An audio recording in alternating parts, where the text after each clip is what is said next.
Good evening, everybody. Here we are. We're over at my channel tonight. Most unexpectedly, we are over at my channel tonight. I was expecting everything to be as normal over with Jonny tonight, but Jonny is stuck. He is stuck in Chicago somewhere, and has not yet been able to get home. So we just a few minutes ago, we were just chatting about whether we should cancel or what we should do. So I basically just decided, hey, let's just do a show anyway. And I'll host it. And I don't think Jonny's going to be able to come in. Hopefully if he can, he will watch the show and he'll be in the chat. But that's probably about as good as you're going to get, I'm afraid. So not quite how we planned it, to be really honest, and I apologize. So you have just me for the course of the next hour-ish, because we've had to start a little bit late because I had to suddenly get everything set up to actually do the show. So here we are, and my phone is still switched on, which is very silly. Or rather, my sound is still switched on. So I should do something about that. There we go. And I'll put that over there. Okay, so how are we doing, folks? I apologize for the somewhat rushed nature of all of this. Don't really have too much of a choice, unfortunately. But there it is. So I'm amazed at how many people we actually have here, regardless. And yes, I know that it's kind of all Thanksgiving time and everything for you guys over in the United States. And I always forget about that. I'll be really honest. I always forget that happens at this time of year. So I am sorry about that as well. Let's see. Lollipop Guild was first in the door, saying "Hola, amigos and amigas. Feliz la Dia de Pollo." Yes, feliz indeed. And Ken is here. He says, there you is. Yep, I'm here. Thomas is here. Just Bob. Mike Neighbor says he may hang for a bit. Well, that's cool. Glad to have you here.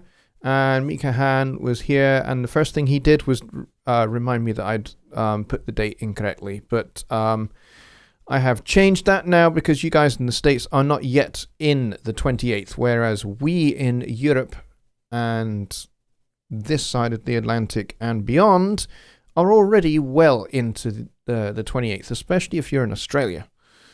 So there we go. Thomas says 8 hours and 8 minutes into the 28th here. Yes, you are indeed, Thomas. Michael Johnson is here. Mark H says, like the song. Thank you very much. Yes, that's a piece that I wrote when I was at university. In the 1990s, I went to university in London and I studied jazz music and audio. And one of the things we had to do is we had to come up with a piece based on the chord changes to Gershwin's I've Got Rhythm. And that's what I came up with, and I called it Flip-Flops. And the reason why I called it Flip-Flops was it just kind of like the melody was so kind of weird.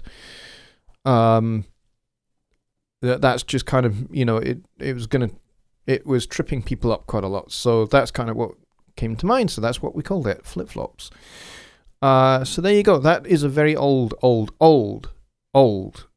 piece of music.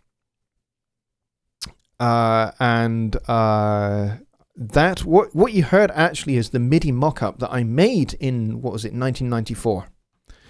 And I dug it up. I found those MIDI parts again, and I brought them into Studio One and just used the Presence XT sounds to play it. And I didn't expect it to work, but it did. So there you go. MIDI parts from 1994, because I don't have the original recording anymore, unfortunately. So that, unfortunately, is the best we're going to get of that tune. Let's see. Wow, quite a lot of people here. How's the PC fan going? The PC is doing okay, actually. Yeah, all the temperatures are looking as they should for doing a live stream, which is good news. Computer is actually doing a good job at the moment. After having a couple of hiccups when I did a Windows 7 update, I had a couple of quite major crashes. My computer basically just shut down and restarted a few times, and it's all fine now. So, which is good news.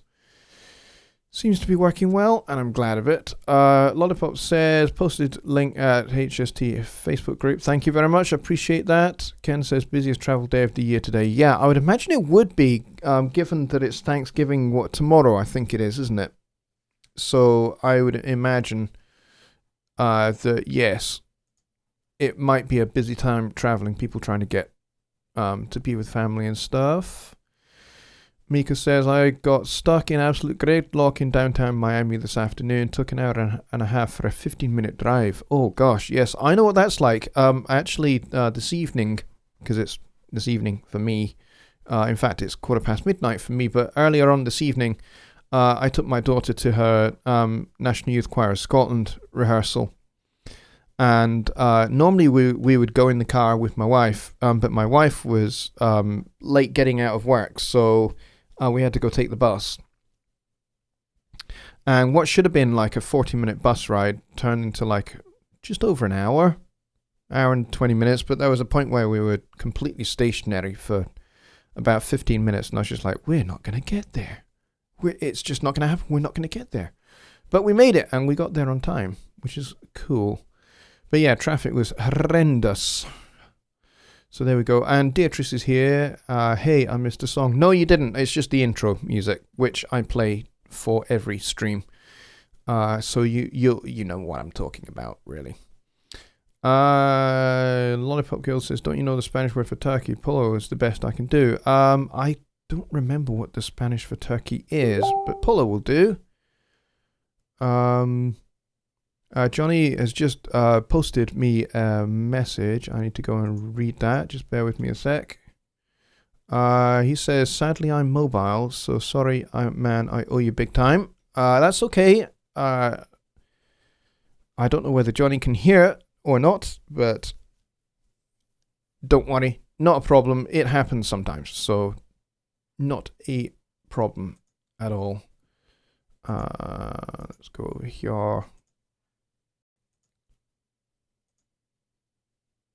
I'm just going to give him a big thumbs up. There you go. I'm sure you all heard that. All right. So how many people do we actually have? We got, good grief, we got 21 here already and 10 likes, which is a reasonable ratio, I suppose, given the circumstances. Especially as you're probably all wondering, what are we going to be doing tonight? Well, I'm not entirely sure, because anything that I had planned to do has now gone way out the window, and we are improvising an entirely brand new show. Budbox Guitar says, I wonder if El Pavo means 3 strikes in a row in Spain too. Well, I have no idea. I studied Spanish for a good lot of years, but then didn't speak it again for a good lot of years. So my Spanish is a little bit ropey and a bit rusty. So I can't really help you with that. So it's Songwriting Simplified over on my channel.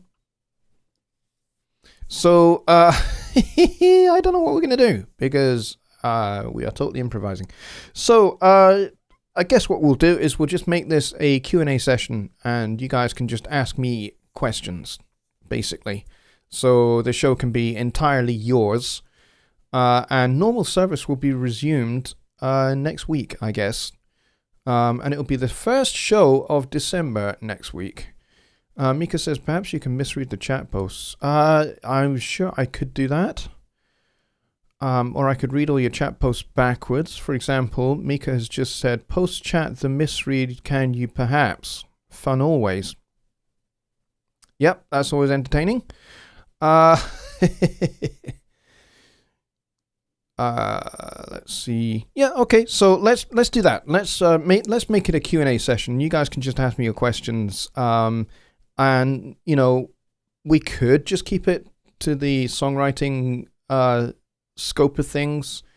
But you know, if you have other questions about music production, mixing, and all that stuff, then we can expand that out if you want to. I don't mind. Don't have a problem with that, because you know, this is kind of on me, that you know, we're having to do the show on my channel and do it kind of a slightly different way than we would have anticipated.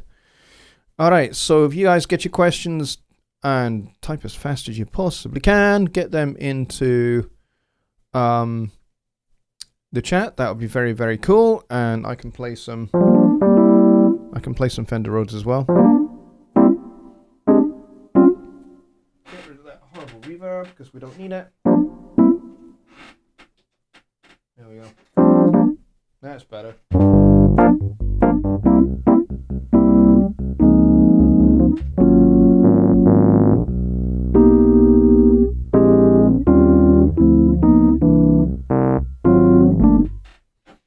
So I can do some of that as well. Mika says, do you ever use Studio One with two interfaces with the 4.5.x update? Two interfaces. Well, seeing as I am on Windows, I cannot do that because Windows doesn't work that way. On a Mac, yes, you can have one interface for recording and one interface for playback. I can't do that on Windows because Windows doesn't have that ability to do that. Let's see. See my post at 6:20, please. 6:20. Oh, I've not got timestamps on. Hang on, let me go. Toggle timestamps. So that'd be 12:20. I have a question, but can't figure out how to phrase it. Spurred by a Marcus Huskins video, I think. One of those guys made a collection of chord changes he could pull into a song as templates. Oh, yes. Yeah, using chord track for templates. I've not actually tried that, to be honest. Yeah, I've not actually tried that. I'll need to actually watch Marcus's video again, just to see kind of how he did it and kind of work out how to do that myself, because I've just not done that yet. I'm pretty sure you can just bring in chord changes from another song that uses chord track. Just grab the chord track, and I'm sure you can copy and paste that into a new song. Pretty sure you could probably do that. But like I said, I've not tried it, so I couldn't be 100% sure. Michael Johnson says, can you play the tune you came up with from one of your previous videos where the challenge was to make a 32-bar song using only the root notes of two minor chords? Oh yes, the 2-chord 5-note challenge. You know what, guys? I haven't actually done mine. I know I kind of said that we would all take part and everything else, and I know that some of you guys have been working on your tunes, but I haven't actually done mine yet. But I have ideas for it. I promise you. And I will get to it, and we will revisit the whole 2-chord 5-note challenge that I came up with. We will do that for sure. And you guys can still send me your songs if you want to. You can email me your MP3s, and we can do a show where we just play each other's songs. Can certainly do that. Mika says, how does one use a USB mic or a device with a USB output for recording at the same time as monitoring playback tracks? Incredible drawback, in my opinion. Good question. Yeah, that is a good one. I'm assuming that some of those USB mics actually have headphone outputs built into it. I think some of them do. And so some of those you would probably have to use as your audio interface. So your USB mic probably would become like an audio interface, like an audio box or something like that.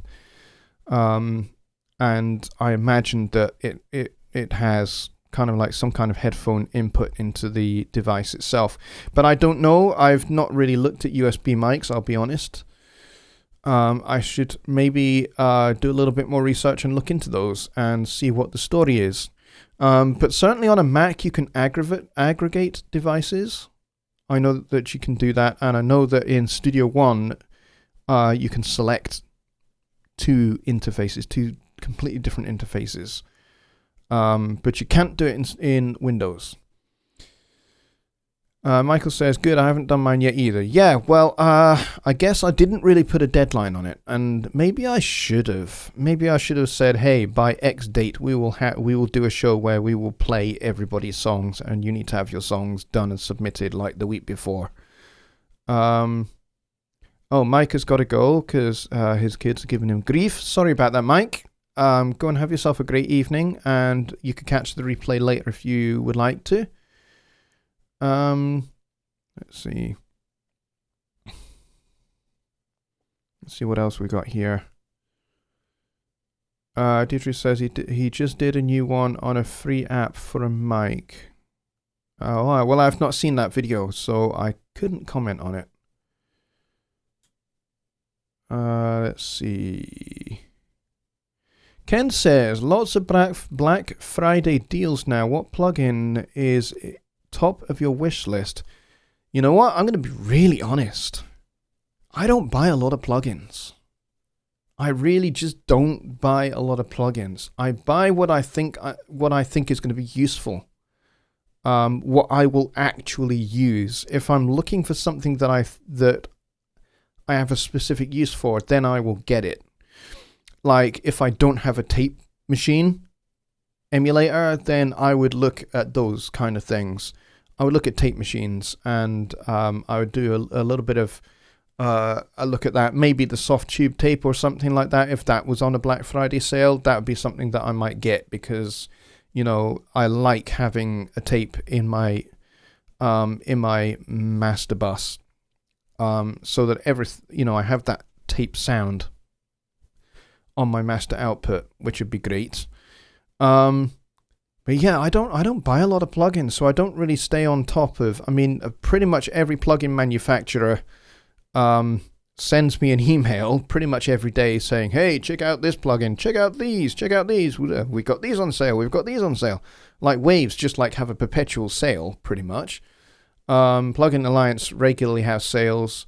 I did get an email from Tony over at Klanghelm.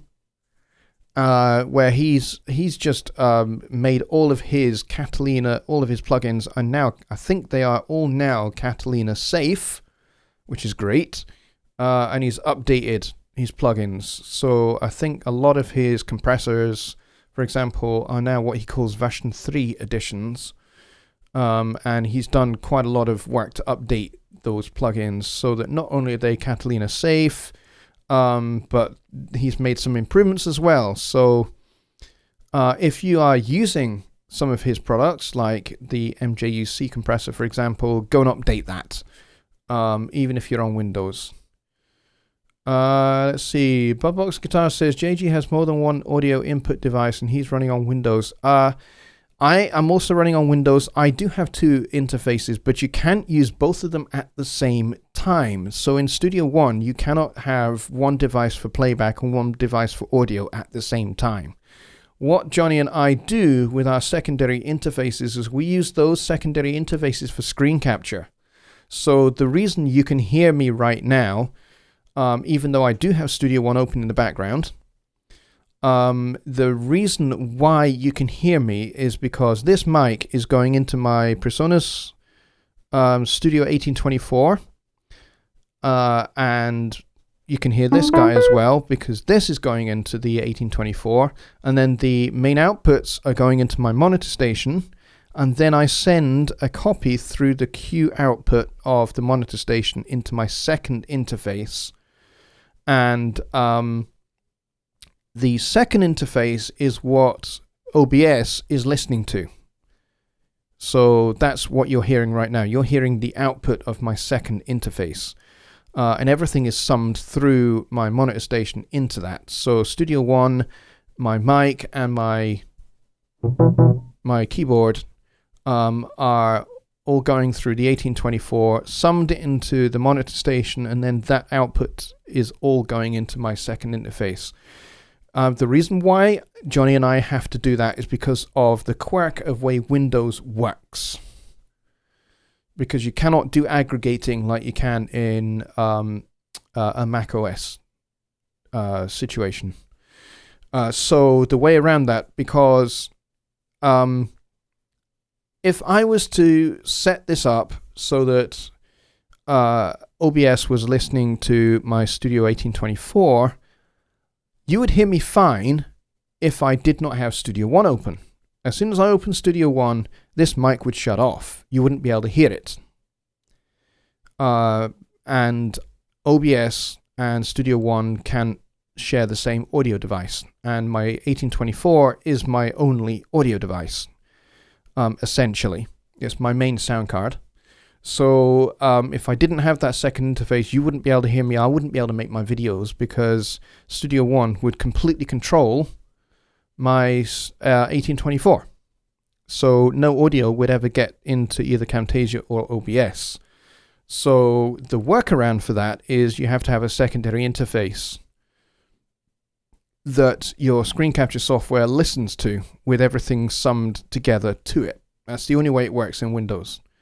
There are other softwares out there that can kind of work as a kind of aggregate device in the background kind of thing, but it's an extra layer of software which obviously takes up it takes up extra processing, and it takes up extra RAM and introduces extra latency, which you really don't want.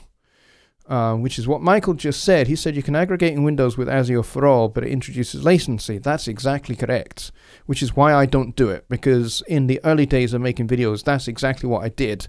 And what I found was I had to sync up my mic audio and the Studio One audio in video editing software, and I had to try and sync them together, and it just became really rather awkward and complicated unnecessarily, and I found that this way that Jonny does it works the best. Let's see.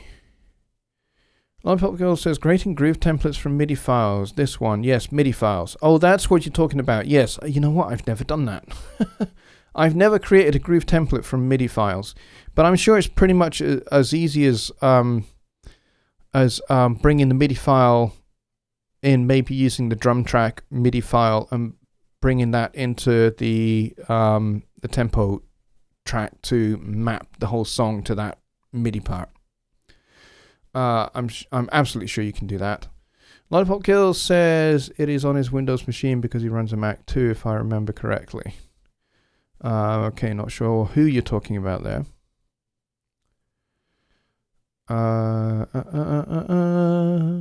Budbox Guitar says, okay, understood. I've just had to migrate from Mac to PC. Windows is still foreign to me when it comes to recording. Yeah, it's, you know what? For just recording, Studio One works beautifully on Windows just like it works beautifully on a Mac. There's no real difference there. Mika says, Logic has been able to use dual interfaces within the Logic I/O settings for over a decade. Yes, I'm pretty sure it has. And that's because Logic is a Mac-only platform, so it takes advantage of the aggregating design of the I/O of that OS. And it's Apple. And so if you want to use Logic, you don't just have to get Logic, you have to get a Mac computer. And you have to get a Mac computer that's going to be spec'd out for doing audio and it becomes incredibly expensive. If you have several $1,000s at your disposal, $5,000-$6,000, then great, go do it. I really don't have that kind of money. Mika says, I do use MIDI files for creating grooves using the groove feature in Studio One. Yeah, that is a great way to do that. Let's see. And they let the charge to perpetual rentals. It has its updates, but that endless bill and lack of ownership of the product is not one of them. Yeah, I'm not a big fan of that kind of subscription thing either. Now, I'm aware that a lot of other DAW manufacturers do it. Avid does it with Pro Tools. A lot of plugin manufacturers are moving over to that kind of idea, which is interesting. I know Presonus have a relationship with Splice, so through Splice there is an option where you can effectively rent to own. But I believe that when you come to the end of your payment scheme, you own it at that point. So it's not quite the same as a subscription model, and I'm not entirely sure that Presonus will ever go down that whole route entirely of perpetual monthly payments. I don't think they would do that ultimately. Michael says macOS is based off the BSD, which is a Unix-based OS. Yes. Carl says, oh yeah, the big 4.6 party next week. There is a launch party for 4.6, which apparently is taking place at Red Bull Studios in London. They're not live streaming it. I've asked. So I don't believe there is any live stream at all. It's just they are gathering. If you are in the London area, that is happening. I am not in the London area. I am, of course, in Edinburgh. I could fly down to London, but my wife is working, and I can't just leave the kids on their own. So, Groove feature of Studio One really does assist with creating natural feeling odd time signatures like 11/8 and 7/4. Yeah, I like to create my own grooves actually in odd times. Being a drummer, I like doing that. Good fun. If you've never explored odd time signatures, definitely worth doing. And there's lots of interesting examples of it. Sting had a massive hit with 7 Days, which is in 5/8. And Vinnie Colaiuta is the drummer on that song, and it's awesome. Let's see.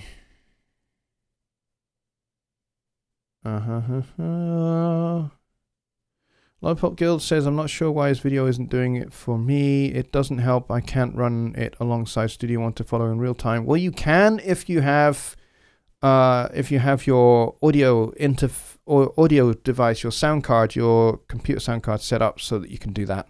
If you have exclusive mode checked, then you should be able to run Studio One and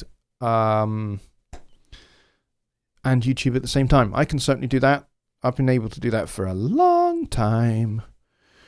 Let's see. Ken says we need YouTubers there. Yeah, maybe. But nobody is live streaming it. And certainly the hosts, Red Bull Studios, are not live streaming it. And I don't think Presonus have any plans to live stream it either. What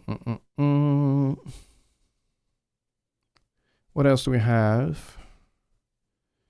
My challenge this week was to see if I could write lyrics to odd time signatures. Yeah, that is a good challenge to set yourself, actually, is to use an odd meter for lyric writing. That's a good one. I like that challenge, actually. I do write pieces of music in unusual times for various things. A couple of years back, I worked with an Israeli artist, and she liked to incorporate elements of Hebrew music, Hebrew traditional music, and jazz and funk and rock. She blended all of these elements together, which meant that quite often there were all sorts of different crazy time signatures going on.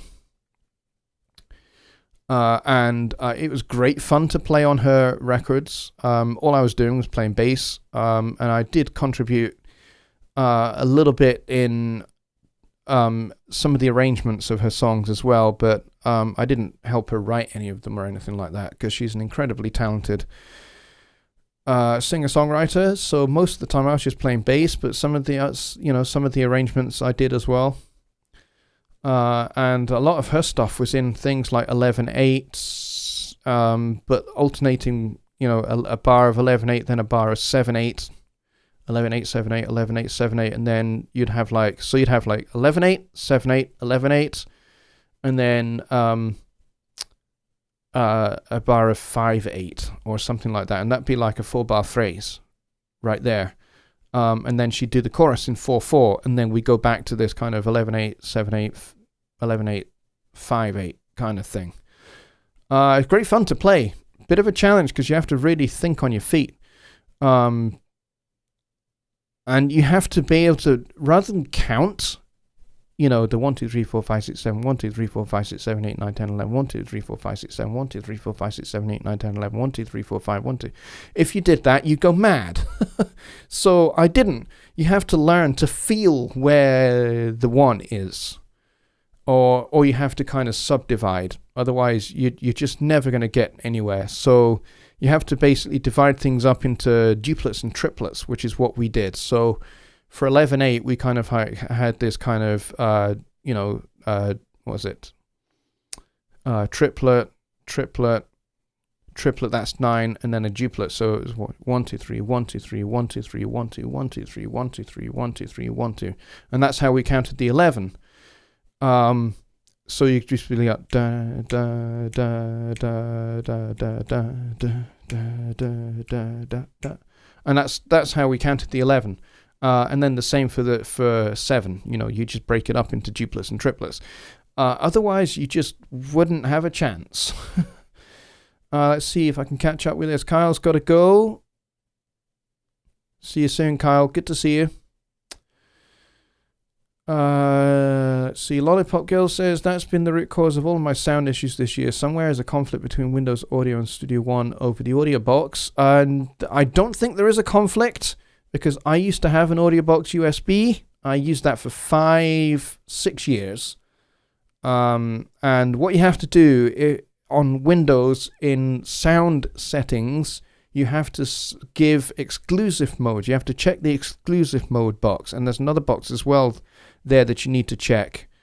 And then what will happen is you should then be able to run system audio, browser audios for things like YouTube and Studio One, and have all of those happening at the same time. I can do that still, even though I'm using the Studio 1824 now and not the audio box. But yes, I've always been able to do that because I have that exclusive mode box checked, and that should allow you to do that. So you should be able to fix that pretty easily. Let's see. Just Bob has got to go as well. Okay, Just Bob, good to see you, buddy. Take care, and hopefully we'll see you on Sunday if you're around. I don't know whether I'm going to do a show on Sunday because I know it's Thanksgiving, so I may do a short Q&A show. We'll have to see. I don't know how many folks will gather. Ken says, I already had a small mixer so I could send both to the monitors. Cool, okay. Cool Groove, what time since was that? 11/8. Yes. Yes, so that song I was referring to with that Israeli artist was 11/8 and 7/8. Then another, so a bar of 11, a bar of 7, bar of 11, and then a bar of 5. So you'd be like 11, so 1, 2, 3, 4, 5, 6, 7, 8, 9, 10, 11, 1, 2, 3, 4, 5, 6, 7, 1, 2, 3, 4, 5, 6, 7, 8, 9, 10, 11, 1, 2, 3, 4, 5, 6, 7, 1, 2, 3, 4, 5, and then you'd be back round. And as I say, to try and count it like that, you go mad. So you have to break it up into triplets and duplets, which is what we did. And it just made working that way so much easier. To the point where I wasn't even counting anymore. I just knew where the 1 was. instinctively. Let's see. And it's accessed through this. No. I'm not referring to the checkbox in Studio One. I'm talking about in your Windows audio settings. The exclusive mode box is in your sound settings in Windows. It's not in Studio One. There is a box there in Studio One that says release device when Studio One is in the background. You want to leave that unchecked and use the exclusive mode setting in Windows instead. That way you can kind of have them both active and it shouldn't be a problem.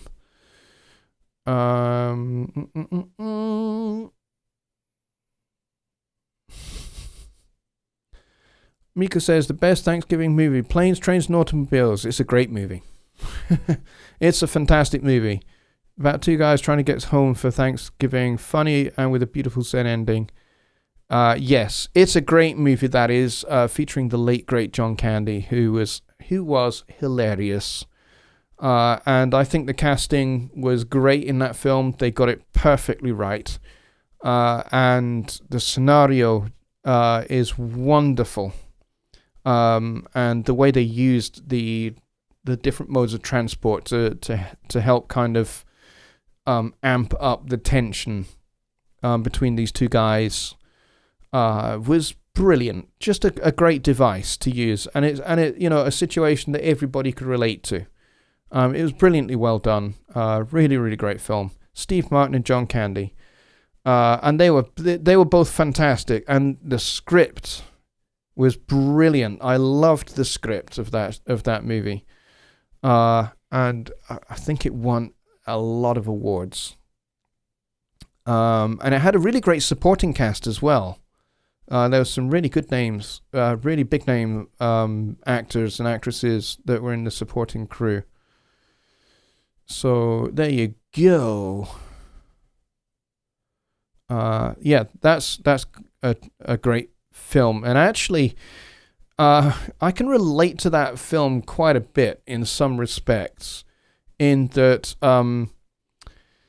when I lived in London, which is where I started my career way back in the early 1990s, my parents lived in the far southwest of England at that time, and so the way to get there was by train. And then when you get to the train station at the capital city of the county of Cornwall, which is where my parents lived at that time, the station is called Truro. The city is called Truro, and I'd get off at Truro, and then I'd have to take a bus to my parents' place, and then I'd have to walk down an incredibly dangerous, very, very narrow, twisting, winding road that had no sidewalks. And you take your life in your hands. Because if a car comes along there, you have to basically stand in the ditch or the hedge on either side of the road. And that's how I got home for things like Thanksgiving, or for half term, or for Christmas or summer, those kind of things. But thankfully now I live here in Edinburgh, my home city, and my parents live just across the river in Fife, in a little town called Burnt Island, and that's where they live. So they're really nearby. It only takes us like 45 minutes in the car to get there. Let's see. Tony has just walked in. He says, what's the topic? There really isn't a topic, because I was supposed to be doing this show with Jonny over on his channel.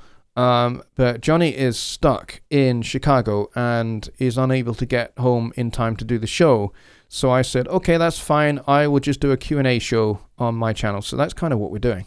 So if you've got questions related to songwriting, arranging, mixing, mastering, music production, all of that fun stuff, then get them in the chat, Tony. But yes, we've just been talking about John Candy, Planes and Trains and Automobiles, thanks to Mr. Mika Han, because it is a fantastic Thanksgiving movie for sure. So there we go. We've got about 10 or so minutes left. So we can talk chord changes as well. Quite happy to, to do some keyboard playing if I need to.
There you go. Okay, what are the top 12 key commands to memorize for a beginner? That is a great question because I don't tend to use the key commands. Not a lot. I would say, because I've got one of these shortcut keyboards made by, who the heck's it made by? Editor's Keys. I've got one of those Editor's Keys keyboards. And there's another company that make a really good one for Studio One called they're called Logic Keys or Logic Keyboards or something like that. They make a really good keyboard, and it's got all your key commands on it. What are the ones that I use the most? The ones that I use the most are probably the function keys. So, for example, F3 opens the console. F4 opens the inspector, F2 opens the editor. So if you're using the audio editor or the MIDI editor, F2 opens either of those depending on the context. Browser is F5. So basically, you know, use the function keys are probably your most useful ones. For zooming, W and E are handy for that. Q for quantize, or A for automation. D for duplicate. That's a good one. That's a very useful one. John Lake says, please can I have a pint with the music? Only if you pay for it, buddy. Ken says, I would love to get some tips on reharmonizing a song. Oh, reharmonizing. I love reharmonizing. Now, how strict do you want to be with your reharmonizing? Are you going to keep all the elements of the existing melody and just rework the harmony underneath it? That's the first thing to think about. Or are you going to change the melody to conform to your chord changes? So have a think about that. That's the place to start with reharmonizing. What are you wanting to achieve and how are you wanting to achieve it? The second thing to consider is, are you reharmonizing for effect or to help tell the story of the song? So a really good example of really, really excellent reharmonizing would be Adam Neely's reharmonization of Adele's Hello. I heartily recommend you go over to his YouTube channel, and there's a 14 or 15 minute video that he did where he goes through all of his decisions over what chords he was going to use and why he was going to use them. I totally, absolutely recommend, if you are going to get into reharmonizing, is go and watch that video, because he justifies every single chord change and why and how they serve the song, because ultimately that's what harmony's role should be. Not just for color, although color is a great thing, but, you know, actually using harmony to give the melody extra weight and to give extra weight to the lyrics of the song as well. So those kind of things are important to think about. So go and watch Adam Neely's reharmonization of Adele's Hello next. It's a great, great video. And then it finishes off with the performance of his reharmonization. And it is fantastic. The reharmonization is awesome. And the vocalist, her performance is outstanding. It's amazing. And check out the alto sax solo as well. What a great solo that is. So there we go. Tony says, I thought Jonny Lipsham was a keyboardist. He said he's a drummer. I am a drummer as well. I started out playing drums when I was 2 years old. I still play to this very day. I have a practice routine that I adopted when I was about 9 or 10 years old. And that is the routine that I have been doing every single day ever since. So for the last 30 years, more or less. Now, I don't have a drum set up in here because there's just not enough room for it. But my drums are set up in the basement of the church that we attend. So my drum set is not in the sanctuary; it's in the basement where the youth have their meetings. My drums are set up down there, and I go there relatively regularly as I can do to go and practice. And it's great down there because the walls are about 3.5 feet thick, so nobody's going to hear my playing, which is great. Let's see. Create your own shortcuts for arranger lane, zoom size. Resizing the arranger constantly with a mouse is a huge waste of time. It kind of isn't. If you're used to it, if you're used to using a mouse, use the mouse. I tend to use the mouse quite a lot because, when I first started getting into using computers for music making in like 2001, and using Cubase on my PC that I had at that time, I did everything with a mouse. And so I guess I've got used to that over the years. So if you're used to it, great. But if you're not, then yeah, I think that's sound advice. Customize your shortcuts so that you can adjust the track size. Also, zoom and loop selection saves so much time for MIDI and audio micro editing. Yep, absolutely. I use my fader port for those kind of things because there's a loop control on there, and it's pretty much just one button. Lollipop Girl says, what exactly does reharmonization mean? Is this just rewriting different harmonies? That is exactly correct. It does exactly what it says on the tin. It is reharmonizing, removing the original chords and replacing with different chords. And you can do that with any well-known song that you know. It's definitely a little challenge to set yourself is, can I apply different chords to the same melody of a song? If I was just to strip away the original chord changes and write my own. That's definitely a good little challenge to set yourself.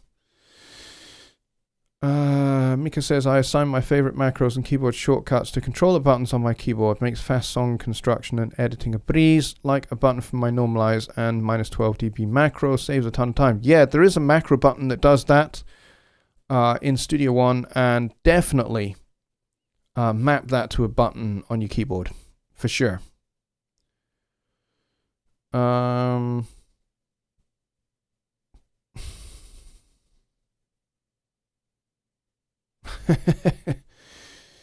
Tony and Lollipop Girl are talking about magnifying glasses, which is awesome.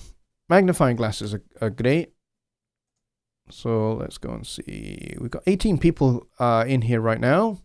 I think we peaked at about 21 or 22.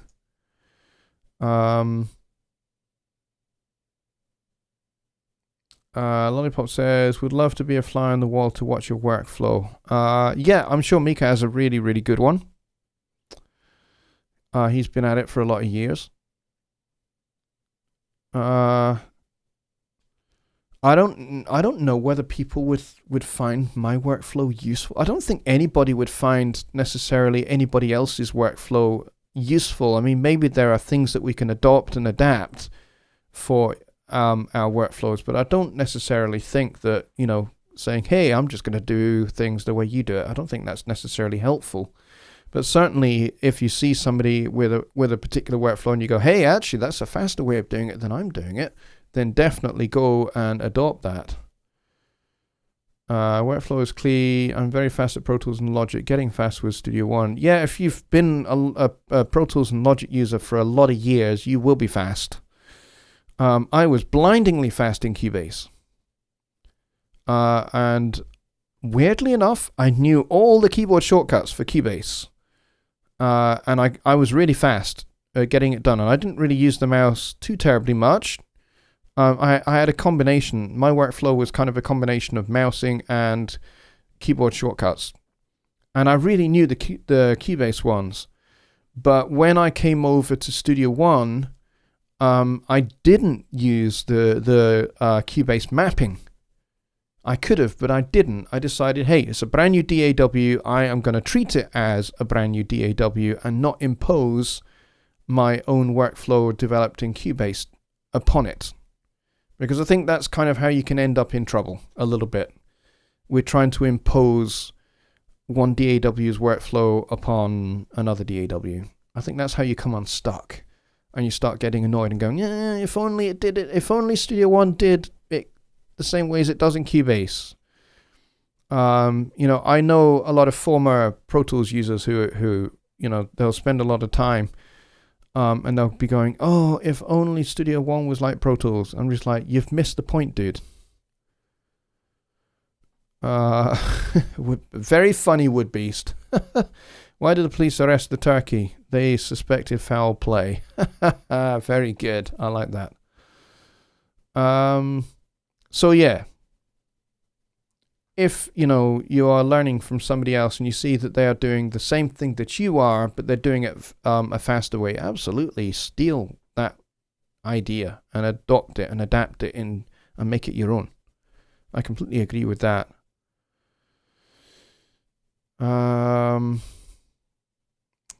Tony says, have you seen Studio One become more prominent in pro studios?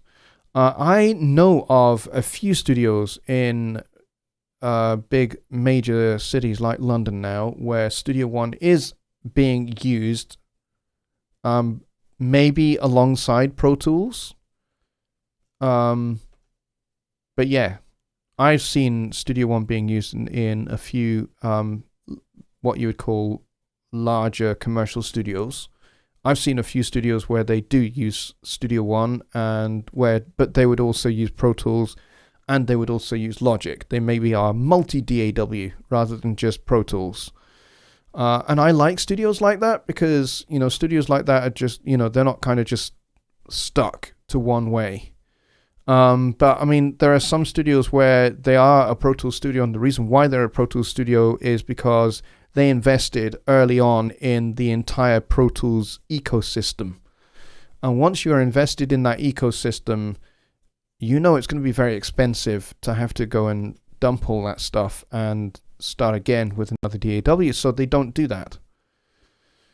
They'll just stay with Pro Tools in perpetuity, even though a lot of times I talk to a lot of the engineers in those studios and they're just like, Pro Tools is such a drag, but we have the Pro Tools HD rig. What are we going to do? So, what did the mother turkey say to her disobedient children? If your father could see you now, he'll turn over in his grave. Oh, dear.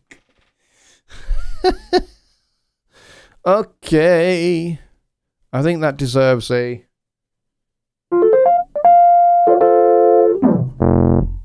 That deserves one of those. There you go. All right, we are past the 1 o'clock in the morning hour for me, so I think we're going to wrap it up here.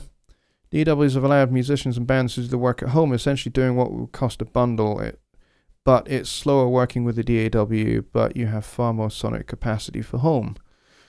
Yeah, interesting. I kind of agree with that.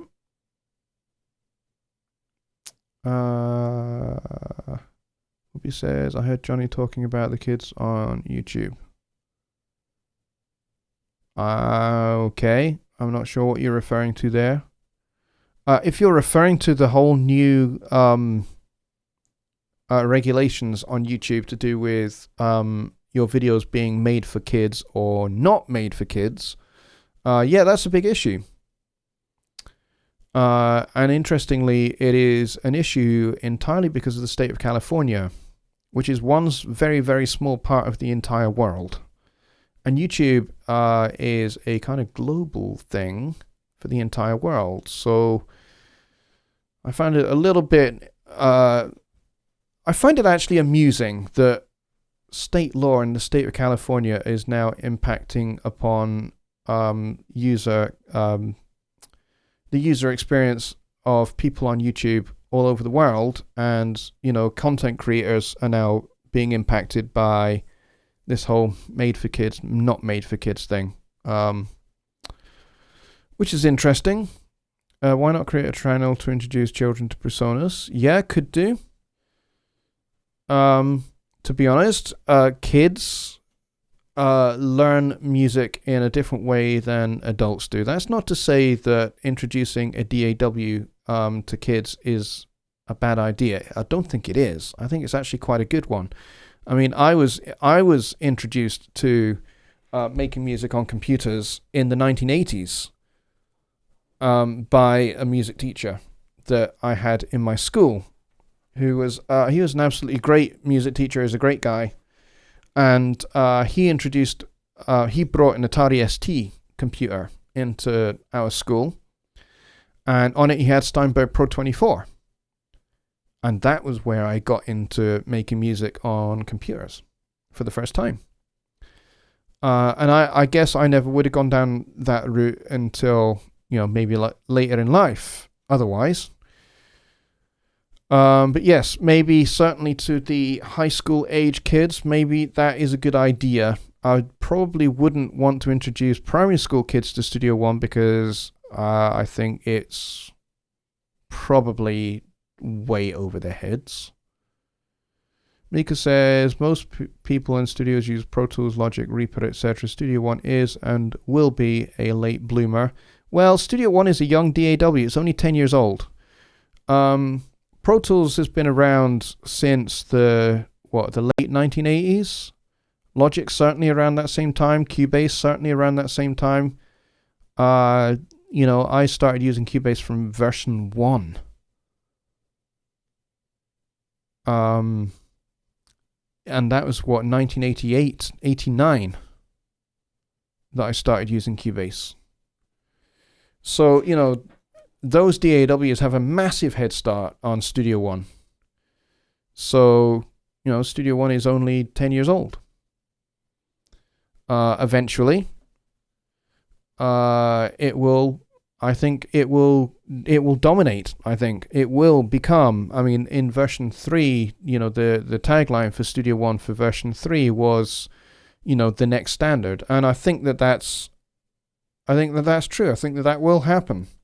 And I think to some degree, to a certain extent, it already has become that. I think, I don't think Pro Tools is the industry standard so much anymore as it used to be.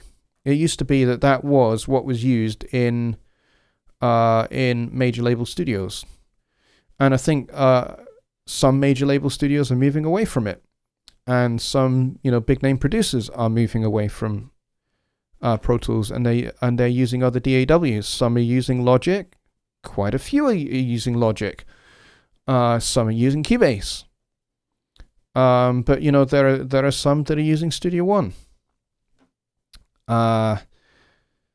Mika says, keep young kids away from computers. Read up on the studies done by the WHO and Children's Health. Bad news. Computers are killing kids' playtime. I kind of agree. Don't entirely 100% agree though. I think kids do need to have. I think I think everything has to be in proportion. I think everything has to be in balance, and everything has to be in moderation. Like, my kids, I would never allow my kids to sit on a computer all day. I don't think that's right. I don't think that's necessarily very healthy. Now, my son, who is 7, he'll be 8 fairly soon. He is very into computers. He loves computers. He loves gaming consoles. He's into games. That's his thing. Tempting though it might be to say, hey, just park him on the Xbox or park him on the computer, and he can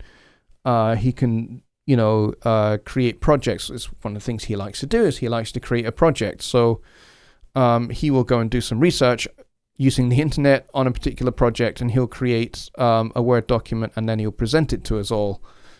When my wife comes home, he'll say, come and have a look, and he'll show us his little project that he's done on dinosaurs or transport or mobile phones. That was the most recent one he did, whereas he had this idea he wanted to design a mobile phone for kids his age. And I thought, sure, go ahead. The thing you need to do is you need to look at what phones are available now and all of that. So he did all of that. But at the same time, I don't allow him to sit on the computer all day or on the Xbox all day. We go out a lot. We go and play sports a lot. My daughter is a footballer. She plays football for her school. And for the local team here, she plays for Edinburgh South girls. And she's really very, very good at football. So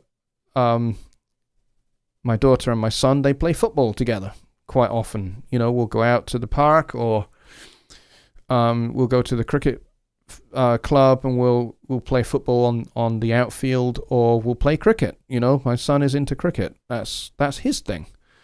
So in the summertime, that's what we do. During the summer holidays, I'll take the kids to the cricket club, and we'll go and watch a game, and then we'll play in the nets, or we'll play on the outfield after the match is over. And that's what they do, and that's what Sam, my son, is really into. Let's see. Mika says, read the World Health Organization report. Don't rely on your own personal anecdotes. Yes, I've read the World Health Organization report. The whole world is moving in that direction. It's like moving from mule to hand plow to tractor. People no longer use mules and single hand plows. Yes, you're quite correct.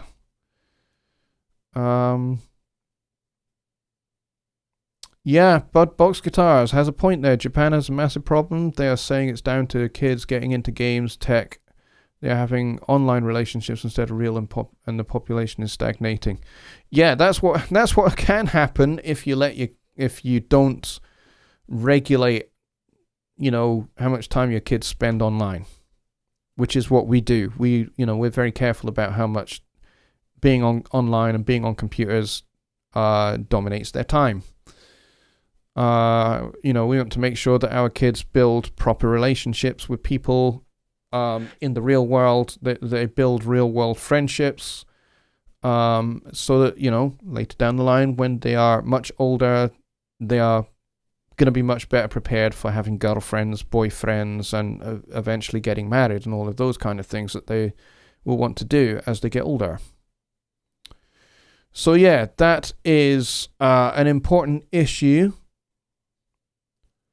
But really, I try to keep politics out of all of this, to be honest. So, because this is Songwriting Simplified, and this is my audio channel, it's not a politics channel. So I think the whole politics thing, we will end there, and we'll end the show here as well, because it is now 1:15, and I don't want to see arguments erupting in the chat here. So, that's where we're going to keep it. I'm not going to interject any more of my politics into this discussion, and I would respectfully ask that you guys refrain now from interjecting your own personal politics into this as well, because we all have our own personal politics.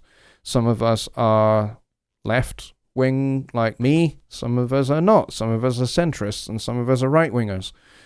To be honest, I don't really care. This is about songwriting, and this is about audio, and this is about making music, and who cares what our politics are? You know, that's outside of the scope of my channel. That's outside of the scope of this show. So I would prefer it, folks, if we left politics at the door, personally, and I include myself here. So no arguments here. I love all hearing. Well, that's great to know, Mika, and I appreciate that very much. And I do realize that this whole issue to do with the new California laws about videos on YouTube being made for kids, not made for kids, and all of that I've had to go through. I've had to go through my channel settings and make sure that all my videos are set to not made for kids, because this is not a kids channel. This is I call this an adult education channel. I am aware that some of my viewers, some of my subscribers are teenagers. But I would regard them as young adults, and that's fine. So that's what this channel is here for. This channel is here for music production, for songwriting, and for mixing and audio and all audio related stuff. Woodby says politics are in songs. Yeah, Bob Dylan wrote lots of songs about politics. But my channel is not really here for political discussion. So if there are songs that we talk about where there are political ideas either declared or discussed within the songs, the object of the analysis of that song is we are studying the song for its songwriting and the craft and how it's written. The politics of the song, if it is a protest song, they take a secondary place, to be honest, and that really is out with the scope of the channel. So there you go. That's where we're going to leave it. And I want to say a big thank you to everybody for coming. I think we had about 20 or 21 people. I wasn't really sure how many we would gather. So the fact that we managed to gather 20 or 21 people is pretty impressive when Thanksgiving is literally knocking on our doors. So thanks a lot, folks. And I will see you on Sunday for my regular Sunday Night Live. And it's going to be a great show on Sunday. And the week after is going to be even greater. So please make sure you're able to come to my channel again, 6 p.m. Central Time this coming Sunday and the Sunday following. It's all going to be very, very cool. If you have not seen my promotional video, which I put up earlier, I think last week, then go and watch that. It's only like a minute and a half long at the most. Go and watch that, and that'll help prepare you for what is coming over the course of the next couple of Sundays. So I will see you on Sunday, and until then, a very good night. Good night. Oh, hang on. I forgot to press this button.